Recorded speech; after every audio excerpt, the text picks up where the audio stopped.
엄지손가락에 힘이 안 들어가신다고요? 손목 힘줄염일 수 있습니다.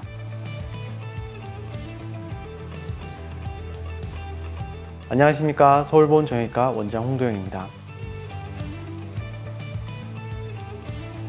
손목 힘줄염은 굉장히 흔한 질환입니다. 오늘 외래에서도 굉장히 많은 분이 오셨었는데요. 말 그대로 힘줄에 염증이 생겼다 이렇게 보면 되시는데요. 손목은 저희가 구부리는 굴곡건이 있고 신전시키는 신전건이 있습니다.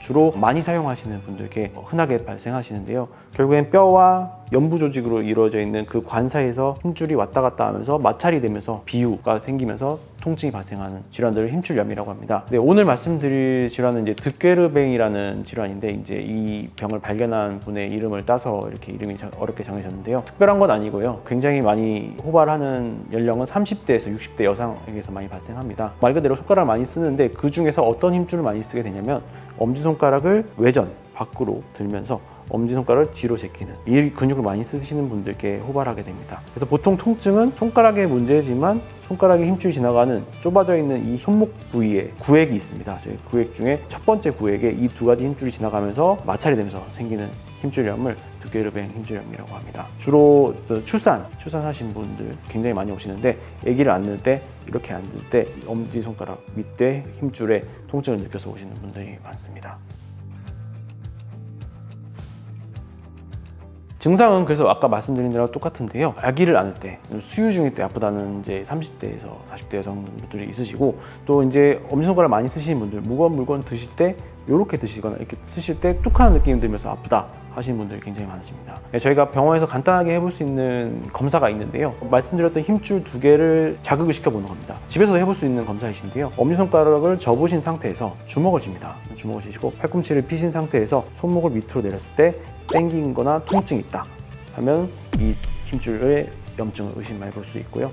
다른 검사 중에 엄지손가락을 잡아 당긴 상태에서 손을 밑으로 냈을 때 통증이 있다, 이때도 그 힘줄염을 의심해 볼 수 있습니다. 손목 힘줄염은 말씀드린 대로 손가락 힘줄이 지나가는 뼈와 연부 조직 사이의 터널의 비우, 터널이 두꺼워져서 힘줄이 마찰이 되면서 생기는 염증이기 때문에 이 염증을 가라앉혀주면 되는 치료입니다. 물론 말씀드린 대로 비수술적 치료부터 수술적 치료까지 다 나뉠 수 있는데요. 먼저 비수술적 치료라고 하면 이 염증을 가라앉히는 치료입니다. 그래서 가장 기본적으로 소염제라는 약물을 복용하시면서 안정화를 해서 손목을 좀 덜 쓰시게 하는 방법들이 제일 첫 번째 치료인데요. 그 다음에 이제 통증이 많이 심한 경우에는 염증이 있는 부위, 비유가 되어 있는 부위에 약을 직접 주입하는 주사치료도 이제 고려를 해볼 수 있습니다. 물론 주사치료도 좀 아프기 때문에 굉장히 통증이 심하거나 잠에서 깰 정도로 통증이 있으신 분들이 간혹 있으신데, 그런 분들께 저희는 주사치료를 추천드리고요. 그 다음에 가장 적합한 치료로는 저희가 체해충격파라는 치료를 이제 말씀드립니다. 체해충격파 치료는 굉장히 많이 하고 있는데요. 특히 이제 젊은 분들께 수유 중이나 육아 중이신 분들, 그런 분들이 많이 하시는데, 손목 주위에 염증이 있는, 비유가 되어 있는 부분, 그다음에 활막에 염증이 있는 부분을 충격파로 그 부위를 찾아내서 진동을 줘서 세포 수준에서 재생 인자가 나오게 해서 염증을 풀어주기도 하고 재생이 되기도 해서 재발을